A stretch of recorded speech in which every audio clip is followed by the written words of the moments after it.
Bom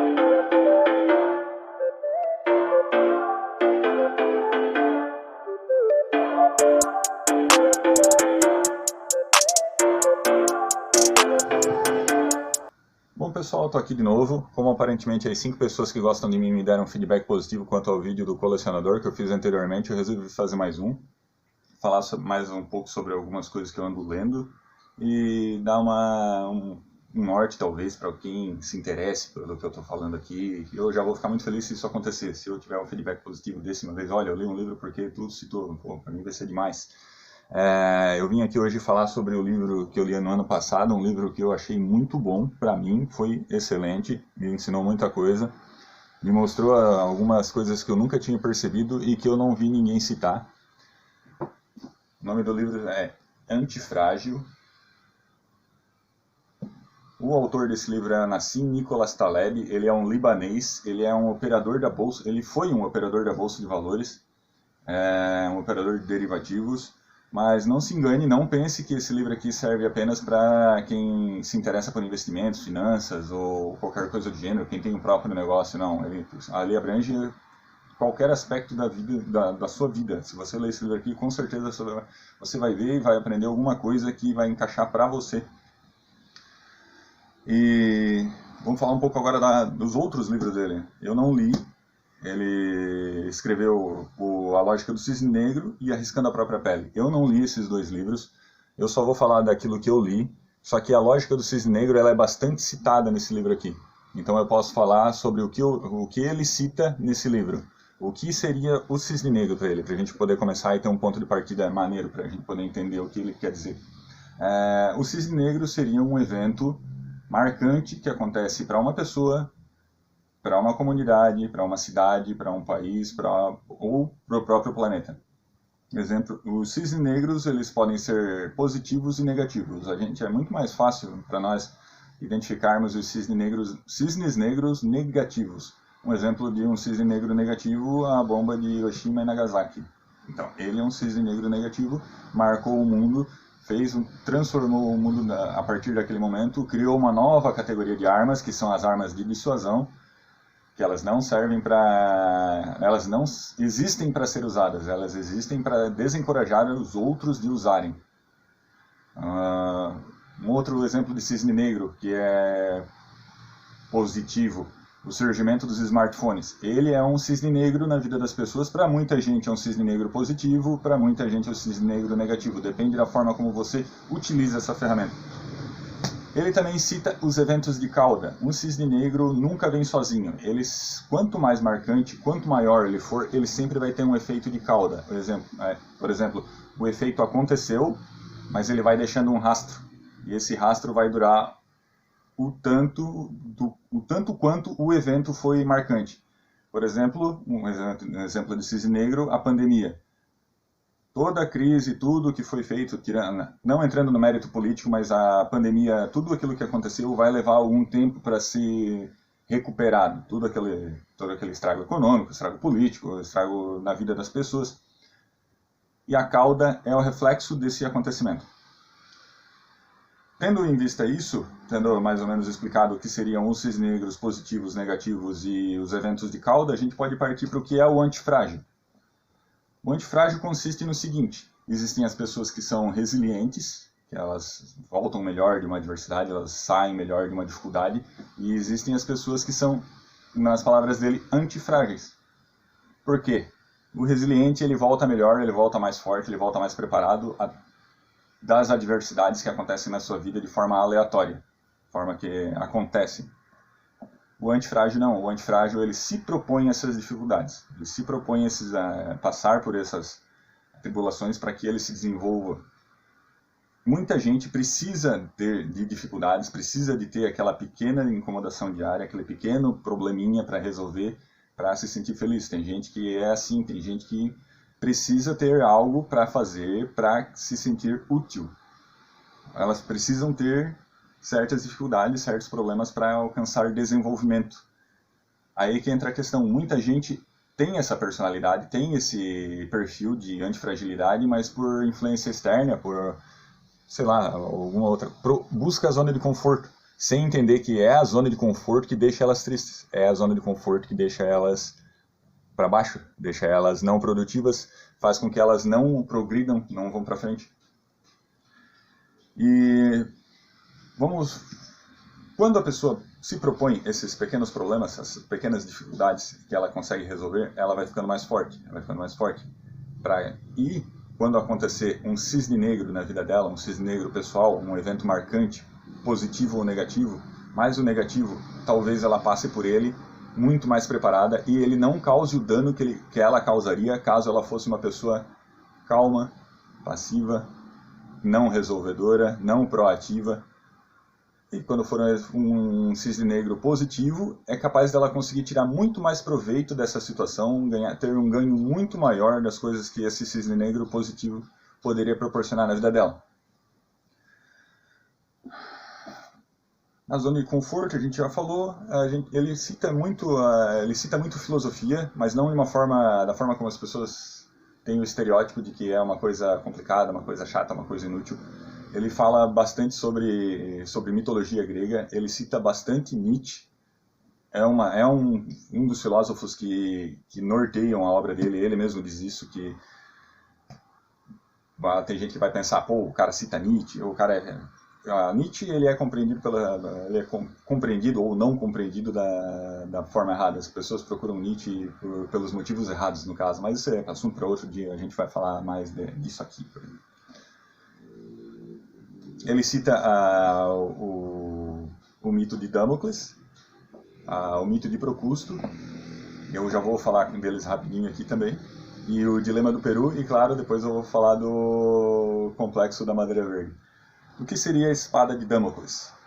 Damocles era um conselheiro de um rei, e ele olhava para o rei com certa inveja, resignação, ele tinha aquela moral do ressentido, que Nietzsche cita muito, que a moral ela é oriunda dos ressentidos, e um dia ele toma coragem e fala pro rei que a vida dele é muito fácil, que a vida do rei é muito fácil, que se ele fosse o rei ele não ia reclamar tanto. Então o que o rei faz? O rei pega o Damocles, coloca no trono e faz com que ele viva um determinado período como rei.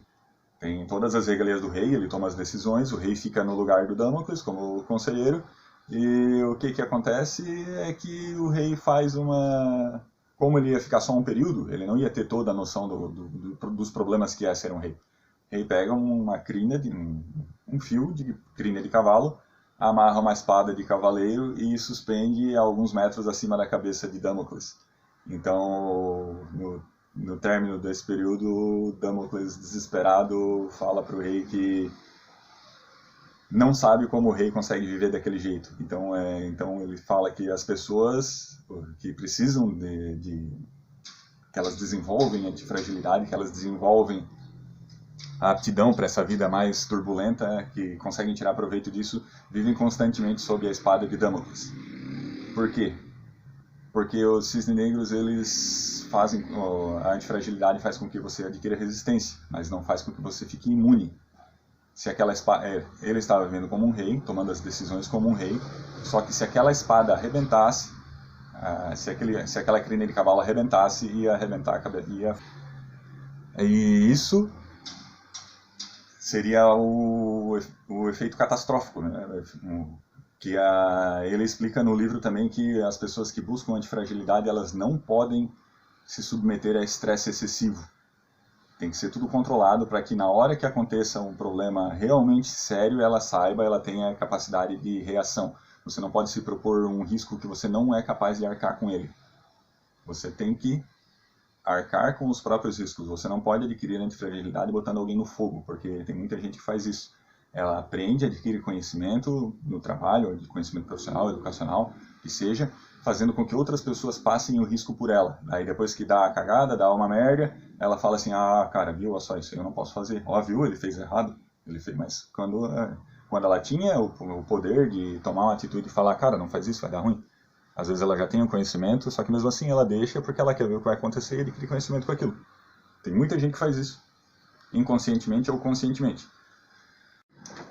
Bom, quero pedir desculpa pelo corte abrupto no vídeo, porque está tendo uma obra aqui em casa e ela começou de manhã e está até agora, eu tive que parar, então a diferença no tom de voz se dá porque o vídeo não foi contínuo, o que pra mim não é legal, porque eu gosto de falar de forma mais contínua possível. Os cortes só contribuem para a narrativa se eles forem construtivos, se eles servirem a um propósito. Esse propósito só foi a anulação do barulho. Bom, dando sequência aos mitos, ele continua pelo mito de Procusto.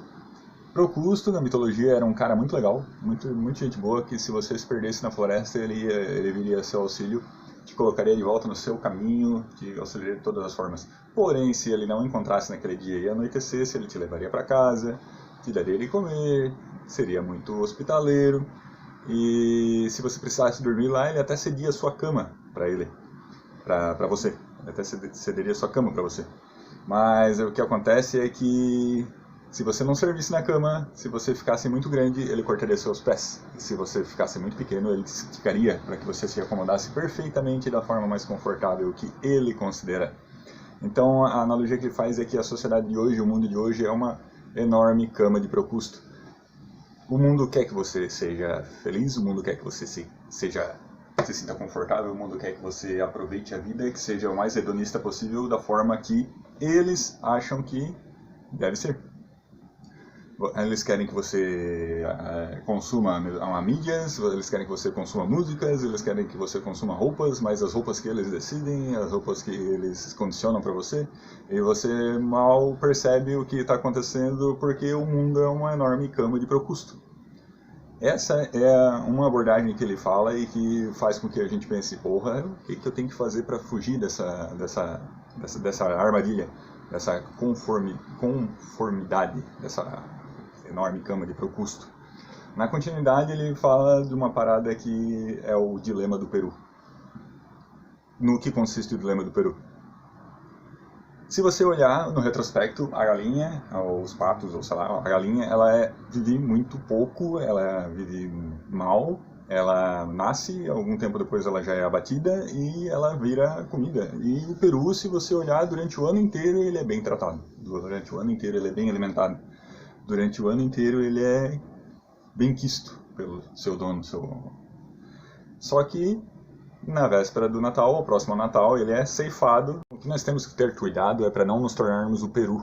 Cuidarmos para que nosso retrospecto seja bom, fazer com que as pessoas olhem para o nosso passado e saibam o que a gente fez de melhor, mas não deixarmos que isso defina nosso futuro e não deixar que isso seja algo definidor do que nós somos. Temos que tomar cuidado para que as glórias do passado não interfiram no nosso futuro. Temos que sempre olharmos para amanhã como se fosse um recomeço, algo que não foi feito ainda, algo que não foi escrito. Depois do dilema do Peru, ele chega no complexo da Madeira Verde, que para mim é a coisa mais engraçada que tem no livro, porque ele fala da época de que ele era trader. Ele trabalhava com dois caras que eram traders de madeira verde. A madeira é uma commodity como o petróleo, e a madeira verde eles falam que é a madeira não tratada, aquela madeira que é recém-cortada. Ela é uma commodity que é negociada como petróleo. Então, e tinha um cara desses parceiro de trabalho dele, que ele sabia tudo de madeira, de onde ela vinha, os ciclos, que tipo de madeira servia para quê, e assim por diante. Ele sabia tudo, ele era um expert em madeira, só que ele não era tão eficiente. Enquanto o outro cara que trabalhava com ele era extremamente eficiente, tinha uma lucratividade muito alta, enfim, ele era um cara de sucesso, só que o diferencial de um para o outro é que o cara que tinha mais sucesso nos negócios, ele achava que chamavam a madeira de madeira verde, porque a madeira era verde, e não porque ela era uma madeira virgem, não tratada. Então, nessa parte ele fala que você não precisa se prender em todos os detalhes, você não precisa se ater aos mínimos detalhes para ter sucesso. Você não deve se ater aos detalhes que não sejam importantes para seu sucesso. Por mais que eles sejam importantes ou não. Muitos detalhes são importantes, mas eles não agregam valor ao seu desenvolvimento, àquilo que você faz, ao sucesso dos seus objetivos. O difícil é você saber separar o joio do trigo, saber o que fazer com essas informações. Uma vez eu li que uma criança de 7 ou 9 anos tem mais informação do que Napoleão teve durante a vida inteira. O importante é o que fazer com essa informação.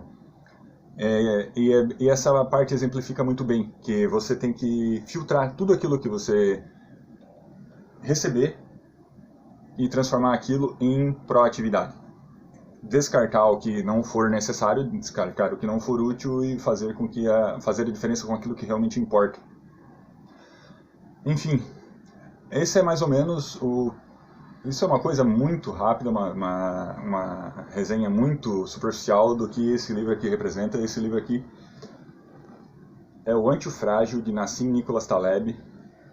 O meu tá bem surradinho, vocês podem ver que eu li bastante ele.